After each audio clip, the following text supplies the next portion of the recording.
foot. They look straight, they look back, they look left, they look right. They make sure that all stones are left unturned, and they found no evidence of the kids until 1:45 in the afternoon. There was a juvenile parole officer named Steve Jones who had gone off looking with a couple of other guys, and he spotted a boy's black shoe floating in a muddy creek that led to a major drainage canal that led back to Robin Hood Hills.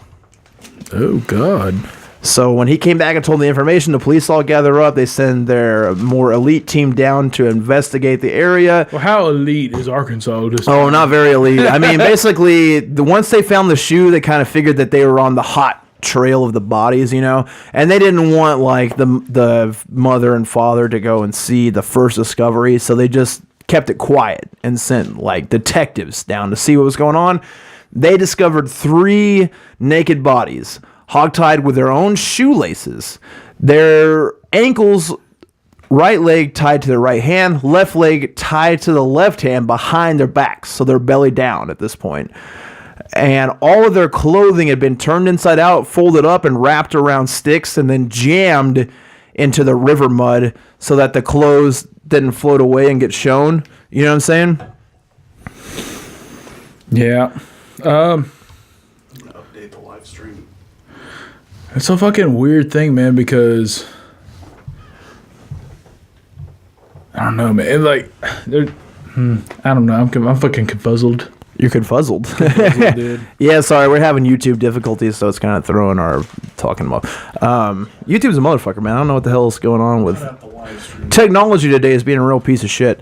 All right, so anyway, they discover the bodies, and again, what's weird is the clothes have been turned inside out, wrapped around branches, and then they shoved the branches into the mud at the bottom of the river to keep them from like surfacing and being seen. All the clothes were there except for the 3 boys' pairs of underwear. All missing. That's weird. And after the autopsy, it was determined that Moore and Branch had been beaten, stabbed, and drowned. They probably died from drowning, but it was listed as various injuries. I mean, it's hard to tell, You don't know, because they had basically been beaten to death, stabbed, and drowned. So who knows? They had water in their lungs and shit, but that can occur after the body dies. Yeah. You can be dead and then put someone in water face down, and the water can get into their lungs, or you can drown somebody and then mutilate their body. If it happens in concurrence, it's hard to tell. So they're kind of lost in that. Experts actually believe that the murder probably did not happen at the river or at the creek. You know what I mean? So there wasn't evidence of a struggle there. So someone probably killed them and then brought them to the creek. But however, it was listed on the death certificate, drowning. And what's super interesting is that Christopher Byers, he had been cut all over his body, including castration. So whoever killed him castrated him and mutilated his dick. God. Yeah, an 8-year-old. That's terrible. And the autopsy revealed that had happened before he died. And too, like I think I like Google pictures about this case, Yeah, and they sure. actually showed that picture on there and it's fucking man, it's heartbreaking, dude. Yeah, no, it's a kid, even though the kid would definitely be like our age or older, but it's just like because it's a kid. No, I mean, any murder where something like that sucks. This is episode 1. I'm trying to lay out a frame for what happened and the characters involved, and it may be 3 episodes. I'm thinking 2 right now, but we'll lay the framework, kind of give you the details of who's involved, lay out a groundwork for who got blamed for it, who the suspects probably actually are, and also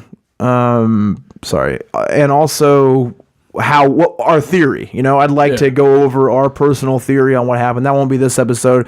This episode is the fucking groundwork for all that. And West Memphis, Arkansas. It's important to learn the landscape of that town. I mean, we had talked a little bit about how the South was at the time. And, we're talking about 1993. So there's no social media. Mm-hmm. There's no cell phones. And this is, I think at the time, Memphis, Tennessee was literally the poorest city in America. So West Memphis is an attachment to that. And that's on the Arkansas side. I actually think it borders both, but this is on the Arkansas side. So West Memphis, Arkansas, I mean, we're dealing with a trailer park, and we're talking about the poorest of the poor. And when you think about poor people, and at this time, they're living in a trailer park, so they're all definitely on like a government resource, disability. Jiffy and church cheese. EBT. Yeah, exactly. But at the time, there's not that much money going through the system, so it's not like there's like enjoying life. We're at the base level of poverty. There's like 1 or 2 schools, 1 library, a courthouse, a police department, 64 churches, right, and then 1 Western Sizzlin that everybody went to after they went to church. Yeah, and these guys definitely aren't going to Western Sizzlin, you know what I'm saying? When Ryan's came to town, it was a fucking hell of a day there. Yeah. Have you been to Orion's in the last 5 years? No. Jesus Christ. I'm trying to think of where and why I went to Orion's. I went to Orion's with a couple of our friends maybe 3 years ago. What the fuck is going on at that place? Are you thinking Golden Corral? Oh, were you there? Yeah. It's the same thing, dude. It's the same shit.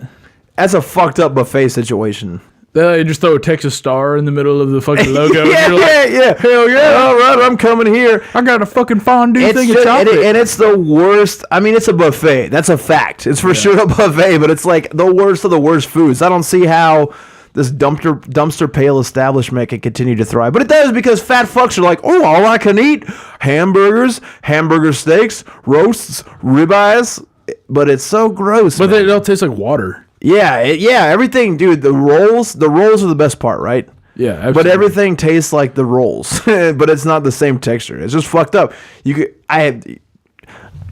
West Memphis. That's basically a buffet, that's it, dude. But it's a shithole. And what happens in places like that is that you have groups of people, and they're not working. And I'm not saying that to make a stereotype of lazy Southern people. And keep in mind, these are all white people.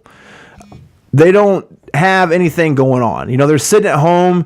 They're watching Maury Povich. They're watching Jerry Springer. They've got so much free time to pay attention to the neighbors, to learn everybody's business. I mean, imagine a trailer park full of 50 people and none of them are working. And if they are working, it's part-time work, and it's only one of the parents, and everyone's got kids, so everybody knows everybody's fucking business in the trailer park. All of these families had opinions about all the other families, and strong opinions. If you are in a trailer park that's tight quarters and you have a problem with somebody that's in the trailer across from you, both channels are trying to rally the trailer park against the other trailer. It's like modern day gross Cheeto carpet pirates. Ugh. It's just gossip, lies, rinds, pork rinds. It's a bad culture. And so with this type of thing happening, it's so hard to pick apart what probably happened, because in all the documentaries and all the news, all the interviews, all the things you can leak through, all the people that were close to the source that they interviewed, they're just gross white trash. Yeah. And it's so hard to take anybody involved at their word. They literally believe that Jonah got swallowed by a whale and lived there for days and weeks. And then came out of it. And was okay. And then spread the word of God. Ben, dude, I'm not even going to say this is a fact, but I want to say that I read somewhere that the stomach acid of a whale could eat through a fucking car. Yeah, but God's protection, bro. It's like a fucking lacquer. God's lacquer. He keeps you safe from whale stomach acid.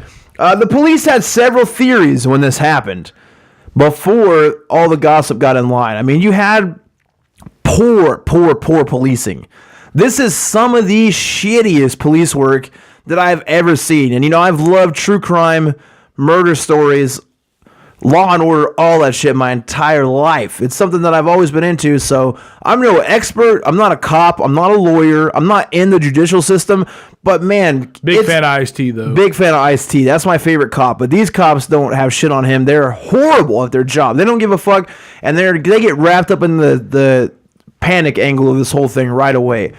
Before they pick the kids up, the West Memphis Police Department briefly regarded 2 West Memphis teenagers as suspects. Shut the fuck up. Buddy is trying to eat a mystery Oreo right now when I'm trying to give you facts, my guy. I'm trying to figure out what the facts are about these Oreos. Well, why would you fucking jiggle a loud package while I'm explaining crucial details of a police case? Let me ask you a question. How do you clear a palate and eat an Oreo? Dip it into the wine. Oh, for fuck's sake. if you gotta watch our YouTube. Buddy is dipping a mystery Oreo in Francis Ford Coppola Hey, man, pour some more. Cabernet Sauvignon. No, I'm not going to give you more wine. This whole thing was a ruse for you to get more of my wine. Drink your Steel Reserve, you You're not fucking piece of I already shit. drank it. You're not fucking wrong. Look, oh, shit. I got... No! Buddy has now lost the Oreo in the wine. So instead of digging the Oreo out, he's getting another fucking mystery Oreo. I gotta dig it out, Jesus dude. Christ. It's like digging a kid body out. I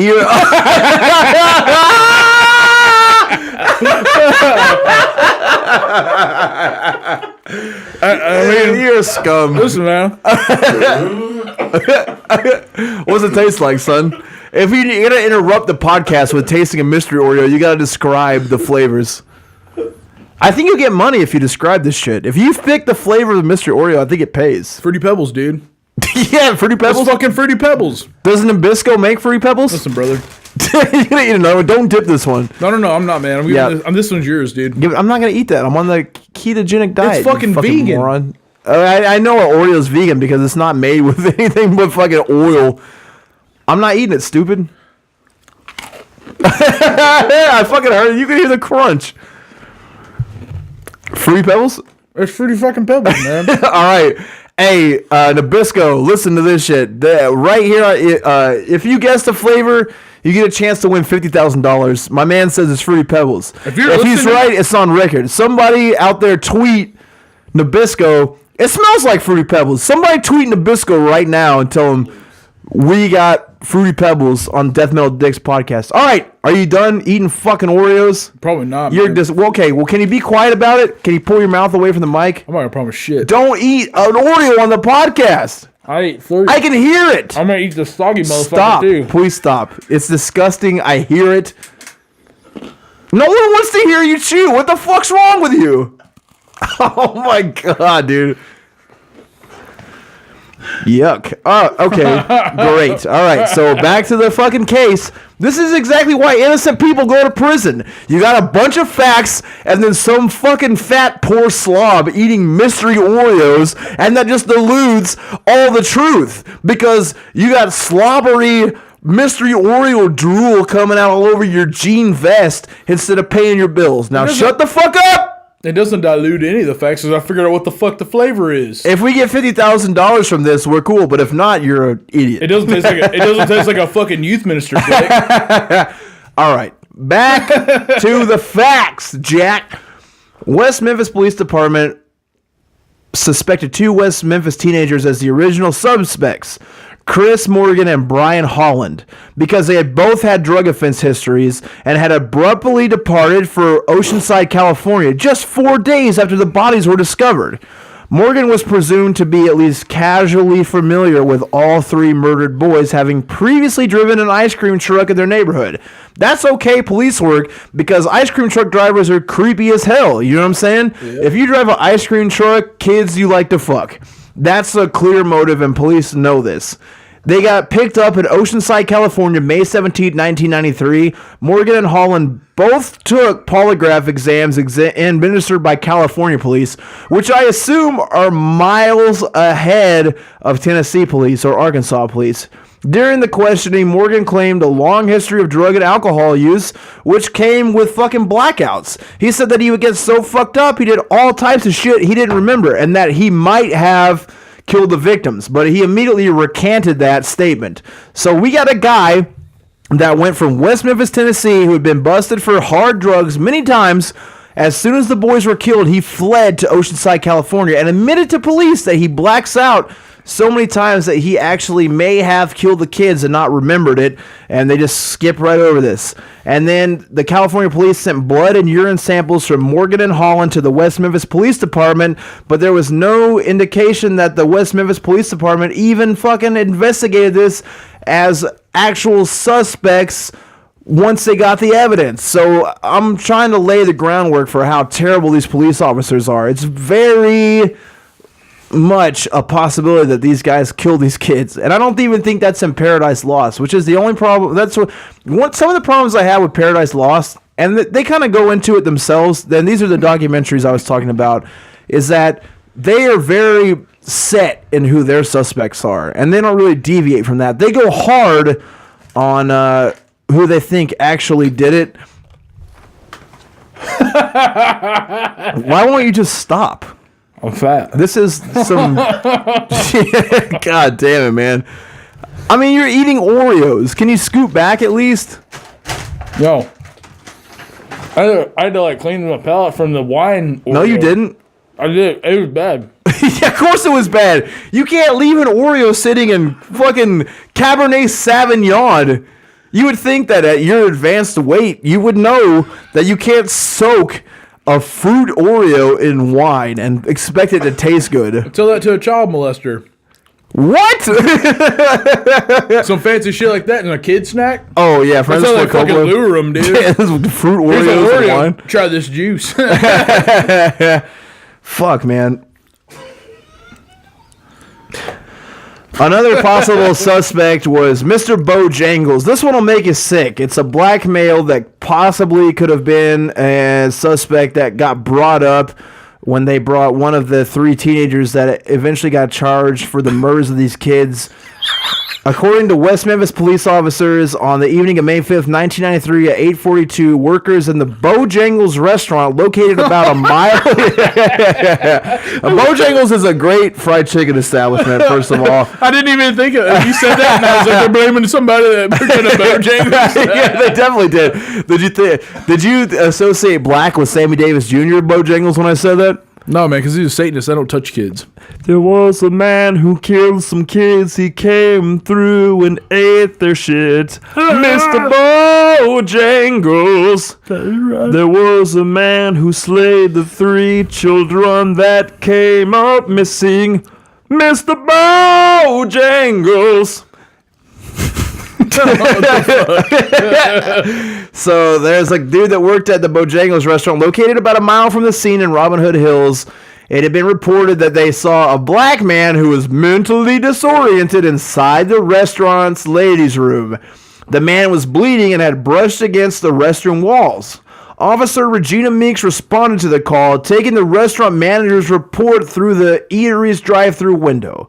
By then, the man had left, and police didn't enter the restroom on that date. So listen to how bad these goddamn West Memphis police are. There's a mentally disturbed black man running through a white trailer park eating delicious Bojangles better than Popeyes, bleeding all over the place, going into a bathroom and spraying fucking blood everywhere, and the police on a day that 3 kids were murdered don't even go into the bathroom and test the goddamn blood. What are we dealing here, buddy? It shit makes me mad. I can tell you, right? I hate these cops. I hate all cops, but mostly these cops. You got a little too carried away. Say Bojangles is better than Popeyes. You're fucking wrong. No, Bojangles is way better than Popeyes. Okay, you're telling me. Okay, so what you're saying is you're telling me Bojangles will cause a murder? Because I'm telling you Popeyes would cause 3 kids murders because that shit's good.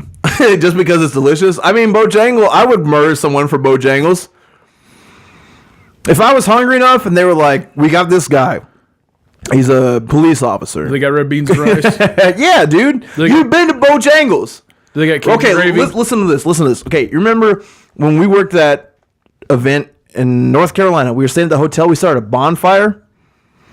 And the guy came up who was telling us that he was the biggest weed dealer in North Carolina, and he was super annoying, and I ended up having to choke him to sleep with a loop choke, which involved me taking the trench coat that he was wearing and choking him out with it. Mm-hmm. The chicken place that was across the street that gave us all that free chicken, that was the best chicken, that was a Bojangles.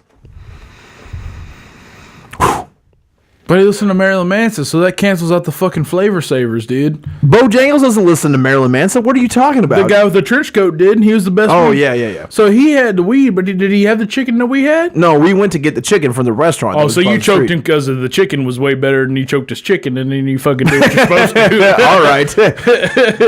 Whew. All right. So the day after the victims' bodies were found, Bojangles' manager, Marty King, thought there was a possible connection with the bloody man found in the bathroom. He reported the incident to police officers who then inspected the ladies' room. King gave the officers a pair of sunglasses he thought the man had left behind, and the detective took some blood samples from the wall. Again, 24 hours later, police detective Brian Ridge testified that he later lost the blood scrapings. Wow. The evidence, what the fuck is going on in West Memphis? A hair identified as belonging to a black male was later recovered from a sheet wrapped around one of the victims.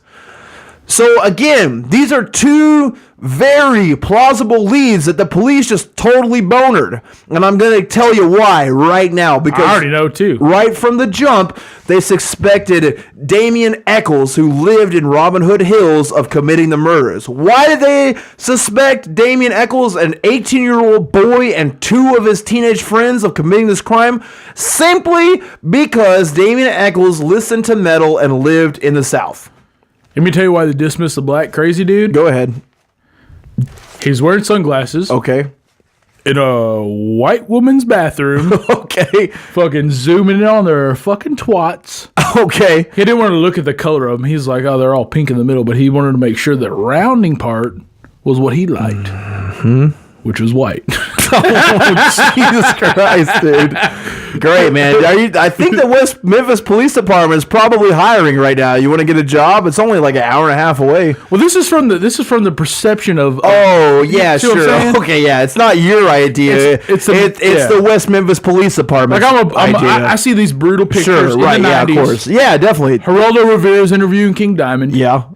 And I'm like, all right, you know, listen, Bojangles has good biscuits. It's not that guy. I mean, sure, he's disturbed, but like, you know, who's not trying to eat a pussy off a toilet seat? God damn it. But police immediately zoom in on trailer park gossip, and they decide that Damian Eccles and his two friends, Jason Baldwin and Jesse Miskelly Jr., are the most likely suspects. Now, Damian Eccles, he's 18 years old. He's from the poorest of poor families. His entire life growing up, they've been on government assistance. DHS has been called out to the trailer several times. Child Protective Services have been called out to the trailer several times to try and make sure that the kids growing up in the house are completely safe and everything's fine. Many times they have failed inspections. The kids have been taken away, shuffled back and forth in the legal system. You know, it's a bad situation. Again, this is the poorest place in the country at the time. It's hard to raise kids. Kids are expensive, and you know, this is just a breeding ground for bullshit. Damian, along the way of becoming a young adult, again, he's 18 years old. He's been into skateboarding, which got him into heavy metal, which got him into Metallica, Slayer, and other choice cuts that you could find in 1993.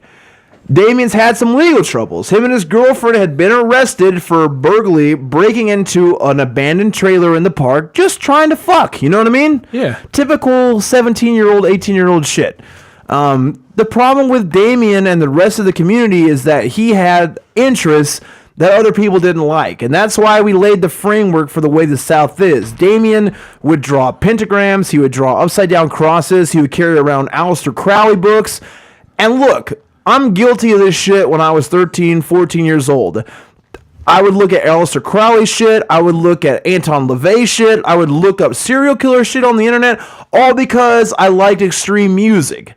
That led me down a path where I would try to figure out cool, basically like we're doing with this podcast, trying to find cool shit that would shock people. Man, when I was 15 years old, I was like, I gotta make my room cool. So I was like, of course, you know, I put like Gorgoroth fucking posters, Mayhem posters where they're holding pigs' heads and shit.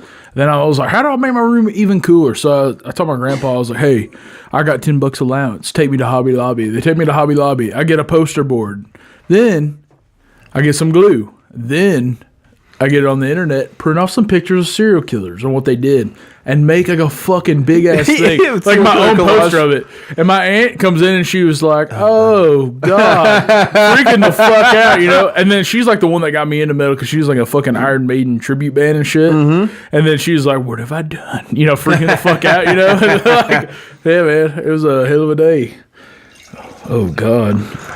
Yeah, man. And that's just typical kid shit, dude. Once you find out that you like metal, it sends you down a particular path. You want to find out about things that the metal's about. The occult, murders, you know, Satanism, extreme shit, dude. That's just the way it is. So you get and extreme metal, dude. Blossoms into something cool when you're an adult, or, you know, it can lead you down a bad path, like we had just talked about with Richard Ramirez. In this particular case, it's a kid that has no money. And I didn't grow up with a lot. You know what I'm saying? What's the first extreme metal band you got into? The first... So you're talking about off the beaten path? Yeah. Metal band? The Slayer? So there's not... I mean, no. Well, then Cannibal Corpse. Cannibal Corpses? Yeah. That's way better than mine. What's yours? I got a fucking Infinity One or Rockabilia. They're both the same thing. Right. But I saw that fucking Cradle of Filth shirt with a nun finger. Oh, yeah. We talked about this before. Jesus the cunt, dude. Yeah. Was But that like, kicks ass, dude. What a fucking shirt. I remember that shirt. Hey, man, those first, like, 4 albums were great. They're great, dude. Okay. I mean, it's nostalgic for you. That's cool. Oh, yeah. It's not like... That's how I got into Morbid Angel. Yeah. Well, you got into Morbid because they were wearing a Morbid Angel shirt? No, man, just because, like, I was, like, I put in, like, satanic metal. Oh, yeah. Isn't that funny that that's how, like, finding good music used to work, it being poor from a small town? Yeah. Is that... At the library, because we didn't have a computer. Yeah, you would look at records, and you would see the shirts that the people in the band that you like were wearing, and look at those bands, or you would look at the liner notes and see, like, who they thanked, and you would listen to those bands and then complete the process. I mean, my grandparents were straight up the type of people that read the instructions before they put the thing together. Yeah, so they went to the fucking library to learn how to use a computer, and then we got a computer. Right. And then I learned how to use a computer better than them, but he took we took a class. Oh, fuck my tits. Oh, man, this dude just showed up with some Evan Williams. Whoa, you sound like Circle of Dead Children vocalist. That band sucks. Wrong. Anyway, man. Oh, can tuck us when you fuck us and you suck us. Cheers, boys. You're not drinking one, Mark? Oh, Lord in heaven. It's probably not great podcasting, but we're drinking a pretty generous pour of Evan Williams. Man. This is what happens when you podcast on a Friday night. You fucking drink, you know what I'm saying? You know what I'm talking about? You feel me? I'm going to take a swig of this thing right here. Not a swig, a whole shot. Can't do it all. Come to find out. It's actually not bad. The wine's got me opened up. George. Your butthole? Mm-hmm. Yeah, great. We should fuck on this thing. But what I'm getting at is that when you're that age and you don't have anything, like Damien didn't have a TV with cable, no internet. What he had was a few tapes. Metallica, Megadeth, Slayer. I was in a very similar situation. That becomes your whole lifeline. You know, once you find extreme music, nothing compares, and that's all you do. It becomes your hobby. It becomes your entertainment. It becomes, you know, basically your entire world. What happens too, man, is that's your main dish. Exactly. And then Jiffy cornbread's aside. Because that's all you can afford. It's 20 cents a box, dude. And you're eating Jiffy and you're fucking listening to metal. Yeah, they're on some ramen noodle budget shit for sure. But I relate to Damien so much because just being into extreme music, you get a lot of judgment from a lot of old idiots. And again, we've said this a bunch of times on this podcast, but it could be any of us. You guys are listening to us because you like death metal or you like true crime. That is shit that in the 90s would get you thought about by the older generation as a bad person right off the bat. I mean, if you were wearing a Richard Ramirez shirt in 1993, you'd probably just go to jail. But that's pretty much what happened here, is that police looked at Damien, the way that he dressed, which was in all black, as we do, and they looked at his criminal record. When Damien was arrested, he spent several months at a mental institution for serious serious mental illness characterized by grandiose and persecutory delusions, auditory and visual hallucinations, disordered thought process, substantial lack of insight, and chronic impacting mood swings. Who is this? Damien. Okay. Once he got arrested because he had mental problems, because he came from a fucked up situation, and he was probably also chemically imbalanced because he's probably the child of his cousin that boned his mom.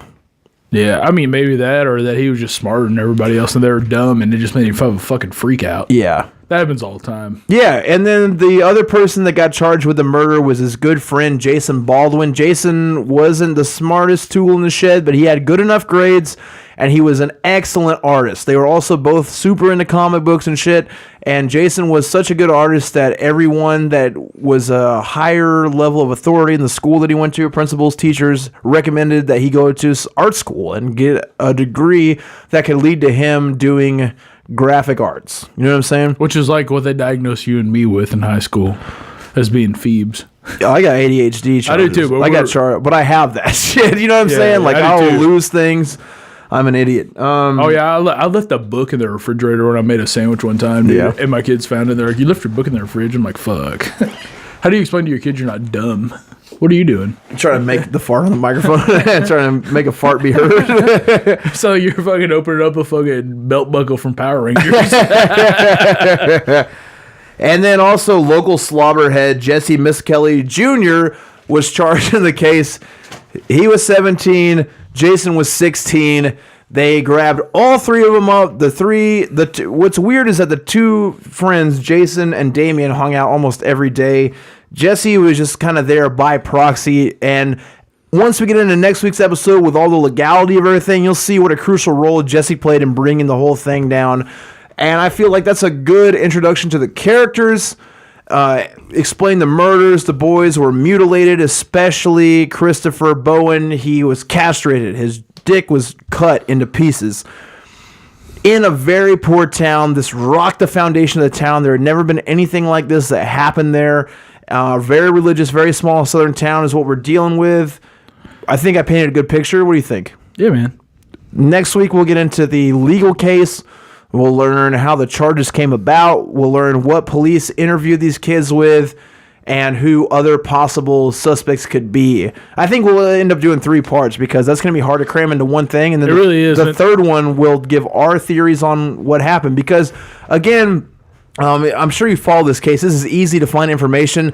The 3 suspects, the 3 people that got charged with it, which is, Damien, Jason Baldwin, and Jesse Miskelly Jr., they had all been charged and they had spent 15, 20 years. Was it 15 years in prison, right? Or was it 20? They got released in 2010, and this is 1994. Oh, they served? Yeah, that's what I'm saying. Okay, I thought you meant like they fucking got sentenced, but I actually skipped school the day that all that happened, like where they got. Keep going. What are we doing? I'm just looking for the song, dude. That's all. Oh. I skipped school the day that all that shit happened. Like, yeah.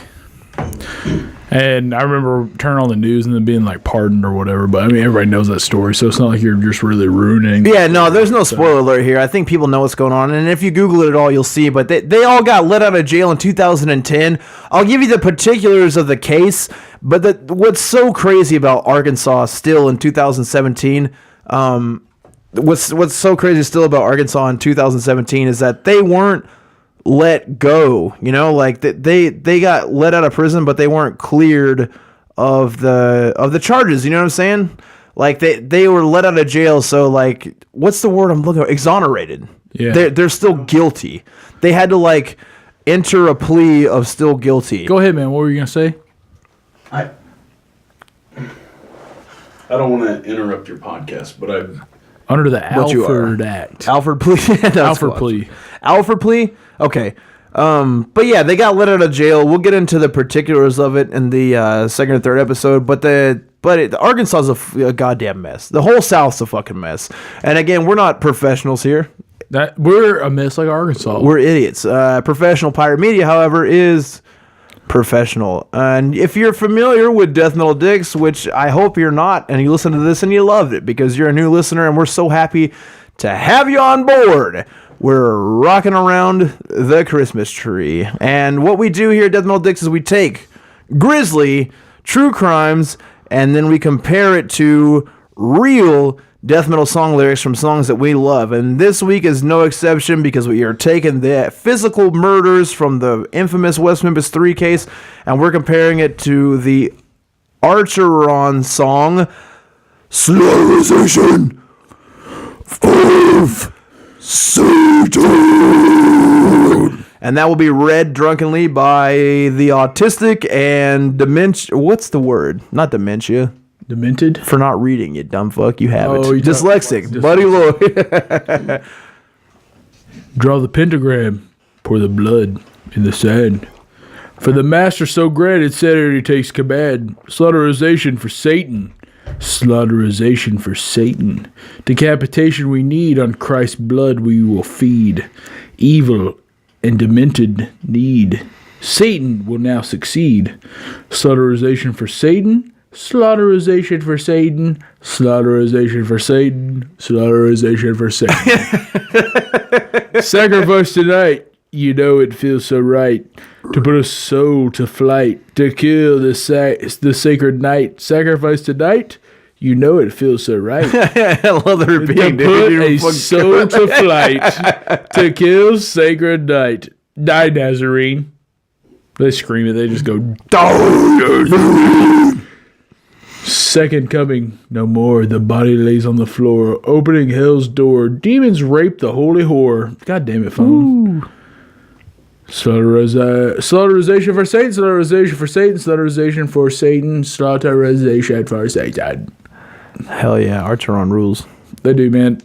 Hey, if you guys ever get a chance, I'm sure we're gonna cover more on like Satanic Panic, but Bob Larson and Archeron interview is fucking hilarious. Incredible. And also the Bob Larson, Glenn Bitten phone calls are probably the best thing on the internet. It's the best show that's ever happened. Yeah, dude, Glenn Bitten's a fucking idiot. He's going to PTA meetings with an upside down cross burned in his forehead, and he's old and dumb now. We know it. But let me tell you, in the 90s... He makes finger sandwiches. the way that he trolled Bob Larson is most incredible. And so that's it.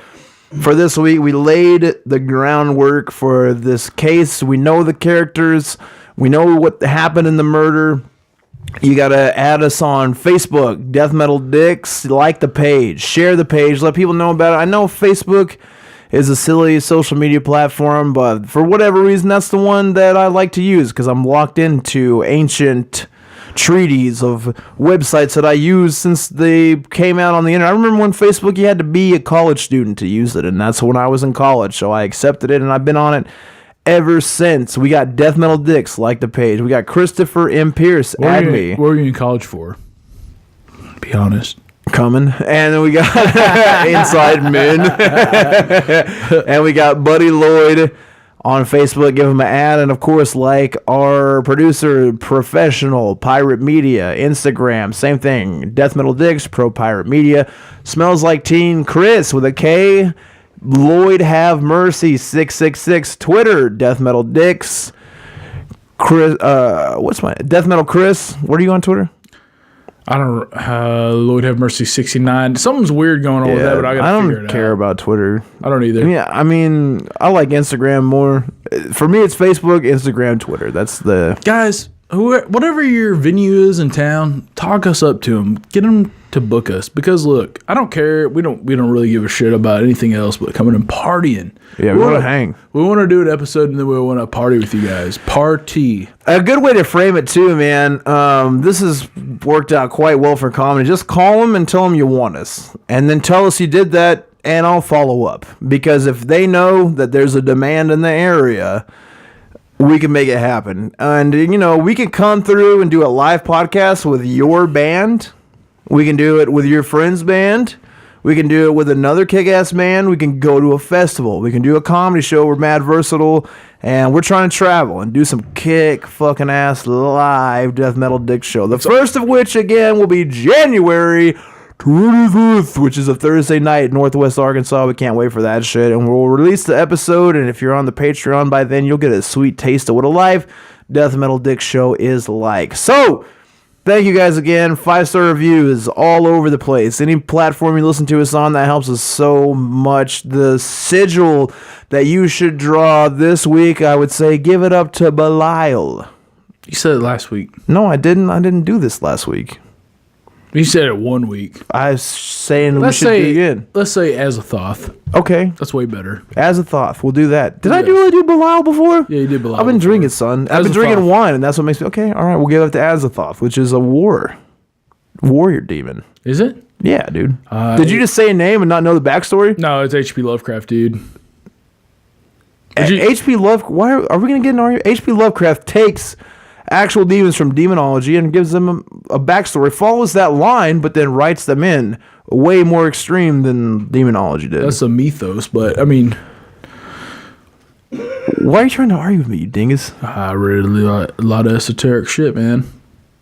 Yeah, but H.P. Lovecraft takes actual demons from demonology and then writes them in. I guess. You guess? You guess. You guess. You guess. The Necronomicon, dude, So is Leviathan? H.P. Lovecraft. I know it is, you fucking mutant, and that's from demonology. That's actually from the Demonology. Necronomicon. We're hammered, guys. I love to argue with my best friend and brother, Buddy Lloyd. We do it all the time, guys. Hail Satan. Hail the Necronomicon. Build a sigil to whatever demon you feel like is going to empower your goal. If you want to make money, there's a demon for that. If you want to live forever, there's a demon for that. If you want to come inside somebody you haven't had the chance to blow a wad in before, I swear to God, there's a demon to help you out with that bullshit. You know what that find demon them. is? What's the demon for that? Me and my pussy. Find one and draw a sigil to it. I don't and say Ronald McDonald. But Big Mac. bring it out by drawing the sigil in candlelight, making a pact, ordering them forward, giving them what they want. You're going to have to sacrifice something to them, and you're for sure going to have to blow a load on the sigil. So, with that in mind, think about your goals and let that guide you through life. Use chaos magic. Do everything you can to make your goals happen. That's what we do here at Death Metal Dicks. That's what we do in our normal lives. Satan forever. We'll see you guys next week with part 2 of the West Memphis 3. Fare thee well. I fear thee smell. I haven't taken a shower in 3 days. That's not bad for you. Pretty good, yeah. Is that all right?